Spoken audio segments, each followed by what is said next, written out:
जिज्ञासु दर्शकों बहुत बहुत अभिनंदन है, स्वागत है आप सभी का इस चैनल पर। प्रत्येक दिवस की भांति आज भी हम श्री रामचरितमानस पर ज्ञान चर्चा का कार्यक्रम लेकर उपस्थित हुए हैं। और आज जो हमारी चर्चा का विषय है वह है लक्ष्मण ने काटी शूर्पणखा की नाक। तो आज के इस व्याख्यान में हम इस कथा का श्रवण करेंगे और आज हम अरण्य कांड में प्रवेश किए जा रहे हैं। आज से हमारा अरण्य कांड प्रारंभ हो रहा है। बाल कांड हो गया है, हमारा पूरा हो गया है और अयोध्या कांड भी पूरा हो गया है। और आज के इस व्याख्यान में हम अरण्य कांड में प्रवेश कर रहे हैं।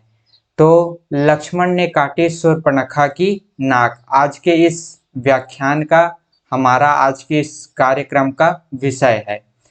तो जैसा कि हमने पिछले व्याख्यान में श्रवण किया है कि प्रभु श्री रामचंद्र जी और भरत जी दोनों भाई कैसे प्रेम से मिलते हैं, कैसे दोनों के मध्य प्रेम का वो प्रागट्य होता है और दोनों एक दूसरे से भाव विभोर होकर मिलते हैं।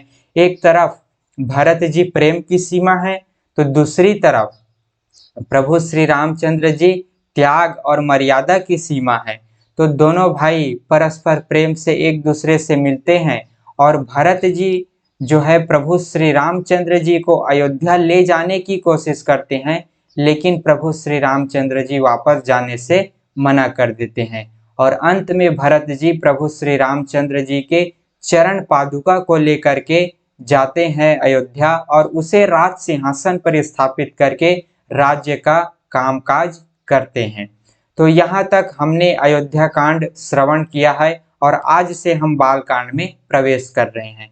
तो रावण की एक बहन थी शूर्पणखा, जो रावण की एक बहन थी शूर्पणखा। शूर्पणखा नाम की रावण की एक बहन थी जो नागिन के समान भयानक दुष्ट हृदय की थी। उनका जो हृदय है वो बड़ा ही दुष्ट थी। शूर्पणखा का हृदय दुष्ट थी, नागिन के समान दुष्ट थी। एक बार वह पंचवटी में गई। पंचवटी में प्रभु श्री रामचंद्र जी रह रहे हैं कुटिया बना करके, अपने भाई लक्ष्मण और अपनी अर्धांगिनी माता सीता जी के साथ पंचवटी में प्रभु श्री रामचंद्र जी निवास कर रहे हैं। तो वहां जो है शूर्पणखा जाती है और दोनों राजकुमारों को देखकर काम से पीड़ित हो जाती है। काम वासना उनके अंदर उमड़ आता है, काम वासना से वो घायल हो जाती है। प्रभु श्री रामचंद्र जी को और लक्ष्मण जी को जब देखती है तो उनके हृदय में, उनके मन में काम वासना उमड़ पड़ता है, काम वासना जो है जागृत हो जाती है। अब जो है शूर्पणखा सुंदर रूप धरकर प्रभु श्री रामचंद्र जी के पास जाती है। अपना रूप जो है बदल करके शूर्पणखा सुंदर रूप धरकर प्रभु श्री रामचंद्र जी के पास जाती है और कहती है कि आपके समान सुंदर पुरुष इस दुनिया में कोई नहीं है और मेरे समान सुंदर स्त्री इस दुनिया में और कोई नहीं है। हम दोनों, आप और मैं, इस दुनिया के, इस संसार के सबसे सुंदर पुरुष और स्त्री हैं। इस तरह से शूर्पणखा प्रभु श्री रामचंद्र जी से कहती है और जो है विवाह का प्रस्ताव प्रभु श्री रामचंद्र जी के सामने रखती है कि आपके समान सुंदर और वीर पुरुष कोई नहीं है और मेरे समान सुंदर स्त्री कोई नहीं है। क्यों ना हम दोनों का मिलन हो जाए, हम दोनों का विवाह हो जाए, मैं आपकी जो है अर्धांगिनी हो जाऊं। ऐसा प्रभु श्री रामचंद्र जी से वो प्रस्ताव रखती है। लेकिन प्रभु श्री रामचंद्र जी माता सीता जी की ओर देखते हैं और जो है शूर्पणखा को कहते हैं कि मेरा तो विवाह हो चुका है, मेरी ये अर्धांगिनी श्री सीता जी हैं, आप जो है मेरे छोटे भाई लक्ष्मण जी के पास जाइए, उनका विवाह नहीं हुआ है। ऐसा जो है प्रभु श्री रामचंद्र जी कहते हैं, क्योंकि प्रभु श्री रामचंद्र जी के सामने तो साक्षात उनकी अर्धांगिनी है और वो तो कैसे शूर्पणखा को स्वीकार करेंगे।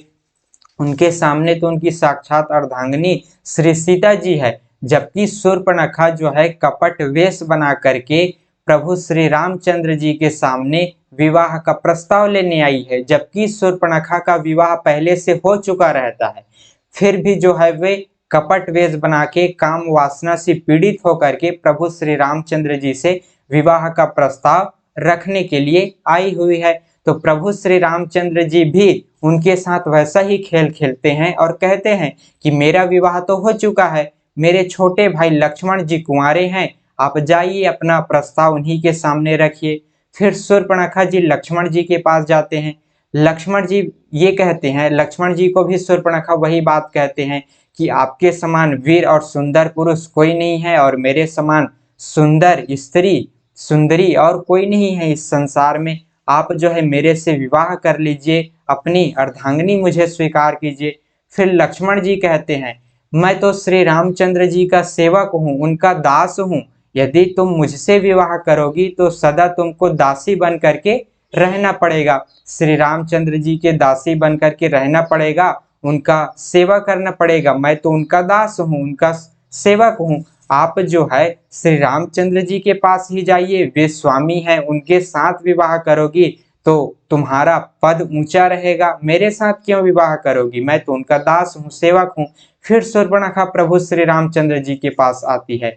फिर प्रभु श्री रामचंद्र जी उनको लक्ष्मण जी के पास भेज देते हैं और इस तरीके से शूर्पणखा जो है प्रभु श्री रामचंद्र जी के पास, फिर लक्ष्मण जी के पास, इस तरीके से एक दूसरे के पास आती जाती रहती है। प्रभु श्री रामचंद्र जी और लक्ष्मण जी उनके साथ ऐसा खेल खेलते हैं।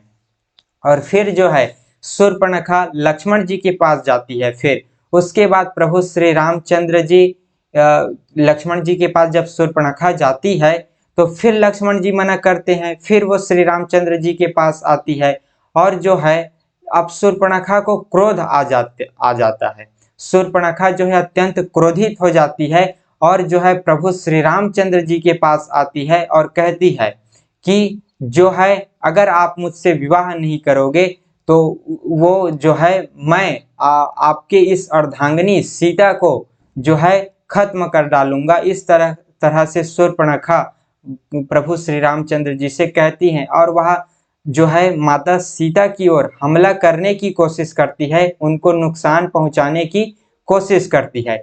जैसे ही प्रभु श्री रामचंद्र जी को ये महसूस होता है कि शूर्पणखा श्री सीता जी पर प्रहार करना चाहती है, क्योंकि शूर्पणखा जानती है कि सारे समस्याओं की जड़ ये इनकी अर्धांगिनी सीता ही है। यदि ये ना रहती तो मैं श्री रामचंद्र जी मुझे स्वीकार कर लेते, मैं इन्हीं को खत्म कर डालूंगी। ऐसा कह करके शूर्पणखा माता सीता के ऊपर प्रहार करने लगती है। फिर प्रभु श्री रामचंद्र जी लक्ष्मण जी को इशारा करते हैं और लक्ष्मण जी जो है प्रभु श्री रामचंद्र जी के इशारा मिलते ही शूर्पणखा की नाक को अपने बाण से काट देते हैं। उनको जो है अपमानित कर देते हैं कि तुम जो है किस तरह से दुष्ट स्वभाव वाली एक स्त्री हो, किस तरह से अपनी काम वासना से घायल होकर के, काम वासना से पीड़ित होकर के जो है हमारे सामने विवाह का प्रस्ताव रखने आई हो। इस तरीके से लक्ष्मण जी उनके नाक को काट करके उनको अपमानित करते हैं और उनके दुष्ट कर्म का उनको फल देते हैं। और माता सीता जी के ऊपर जो वो प्रहार करने वाली थी, उनके उस कुकृत्य का लक्ष्मण जी उनको फल देते हैं और इस तरह से शूर्पणखा की नाक लक्ष्मण जी काट देते हैं। फिर जो है शूर्पणखा अपमानित होकर के और घायल होकर के अपने भाई खरदूषण के पास जाती है और जो है खरदूषण से कहती है कि धिक्कार है तुम लोगों को, तुम्हारे रहते तुम्हारी बहन का अपमान हुआ, उनके ऊपर प्रहार हुआ। फिर खरदूषण जो है प्रभु श्री रामचंद्र जी से बदला लेने के लिए आते हैं, उनके साथ युद्ध करने के लिए आते हैं, लेकिन प्रभु श्री रामचंद्र जी और लक्ष्मण जी खरदूषण को युद्ध में मार देते हैं, उनका वध कर देते हैं। फिर शूर्पणखा जो है दौड़ी दौड़ी अपने बड़े भाई रावण के पास जाती है और रावण से ये बात कहती है कि धिक्कार है रावण तुम्हें, तुम्हारे रहते तुम्हारे ही राज्य में ऐसा अनर्थ हो रहा है, तुम्हारी ही बहन को अपमानित किया जा रहा है, उन्हीं को घायल किया जा रहा है, उनको जो है नुकसान पहुंचाया जा रहा है और तुमको खबर भी नहीं है। धिक्कार है तुम्हें, तुम्हें तुम्हारे राज्य का होश नहीं है। इस तरीके से रावण को शूर्पणखा रोती हुई बिलखती हुई कहती है। फिर रावण जो है जो संकल्प लेते हैं कि अगर वो कोई वीर पुरुष होगा, अगर साक्षात अगर कोई अवतारी पुरुष होगा, क्योंकि मेरे राज्य में मेरे ही लोगों का नुकसान करने वाला तो इस संसार में कोई नहीं है। लगता है कि वह कोई बड़ा ही शक्तिशाली योद्धा और वीर पुरुष, अवतारी पुरुष लग रहा है। इस तरीके से रावण विचार करते हैं। और यदि वो अवतारी पुरुष होगा, यदि वो साक्षात श्री हरि का अवतार होगा, तो उनके साथ मैं वैर ही करूंगा, क्योंकि वैर करके उन्हीं के हाथों अगर मैं मारा जाऊंगा तो मुझे परम गति मिलेगी। और जो है अगर वो वीर पुरुष नहीं होगा, कोई साधारण मनुष्य होगा, तो मैं उनको युद्ध में हरा करके उनकी अर्धांगिनी सीता का हरण कर लूंगा। इस तरीके से रावण योजना बनाते हैं कि यदि वो अवतारी पुरुष होगा, क्योंकि मेरे राज्य में और बलशाली कोई नहीं है जो मेरे ही लोगों का, मेरे ही राज्य को नुकसान पहुंचा सके। और यदि वो मेरे राज्य को नुकसान पहुंचा रहा है, मेरे ही लोगों को नुकसान पहुंचा रहा है, इसका मतलब ये है कि वो कहीं मुझसे अधिक शक्तिशाली प्रतीत हो रहा है, कहीं मुझसे अधिक बलशाली लग रहा है। और यदि ऐसा वो है तो अवश्य ही वो कोई अवतारी पुरुष होगा, श्री हरि का अवतार होगा। तो यदि मैं उनसे वैर करूंगा तो इसमें मेरा ही कल्याण होगा, मैं उनके हाथों से मारा जाऊंगा और मुझे परम गति मिलेगी। और कोई साधारण पुरुष होगा तो युद्ध में वो हार जाएगा और मैं उनकी अर्धांगिनी सीता का हरण कर लूंगा, उनकी अर्धांगिनी सीता को अपनी जो है अपनी बना लूंगा, अपनी अर्धांगिनी बना लूंगा, उनका हरण कर लूंगा। इस तरीके से रावण जो है विचार करते हैं और योजना बनाते हैं।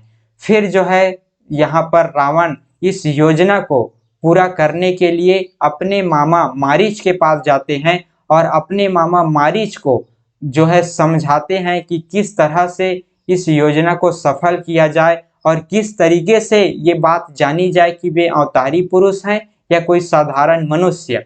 तो अपनी मामा मारीच को सारी बातें रावण बताते हैं। और फिर यहाँ से मारीच जो है स्वर्ण मृग का रूप धारण करते हैं और जो है प्रभु श्री रामचंद्र जी के पास पंचवटी में जाते हैं। तो ये कथा हम आगे की व्याख्यान में श्रवण करेंगे कि किस तरह मारीच स्वर्ण मृग का रूप धारण करके प्रभु श्री रामचंद्र जी के परीक्षा लेने के लिए जाते हैं, एक तरह से क्या ये साधारण पुरुष हैं या कोई अवतारी अंतर्यामी पुरुष हैं। क्योंकि रावण यही जानना चाहते हैं, इसलिए उन्होंने अपने मामा मारीच को स्वर्ण मृग का रूप धारण करवा करके प्रभु श्री रामचंद्र जी के पास पंचवटी में भेजते हैं। तो ये हम जो है आगे के व्याख्यान में श्रवण करेंगे। आज के इस व्याख्यान में हमने श्रवण किया कि किस तरह शूर्पणखा एक दुष्ट स्वभाव वाली स्त्री थी, छल कपट और झूठ से उन्होंने प्रभु श्री रामचंद्र जी के पास अपने स्वांग रचकर एक झूठा प्रस्ताव रखती है, एक कुविचार वाली, कुसोच वाली प्रस्ताव रखती है, जिनका प्रभु श्री रामचंद्र जी उनके इस दुष्ट कर्म का, उनके इस बुरे कर्म का उनका फल भी देते हैं। और लक्ष्मण जी उनके नाक को काट करके उनके कर्मों का उनको जो है एहसास दिलाते हैं, उनके कर्मों का उनको फल देते हैं, अपमानित करके उनके कर्मों का फल देते हैं। तो इस तरह से दर्शकों आज हमने ये व्याख्यान श्रवण किया। कल के व्याख्यान में हम श्रवण करेंगे कि मारीच जो है स्वर्ण मृग का रूप धारण करके पंचवटी में जाता है और किस तरह से जो है आगे की वो कथा होती है, वो हम कल के व्याख्यान में श्रवण करेंगे। आज के इस व्याख्यान को यहीं पर हम विराम देते हैं। पुनः मिलेंगे अगले दिन आगे की चर्चा का कार्यक्रम लेकर। बहुत बहुत आभार आप सभी का। ओम तत्सत।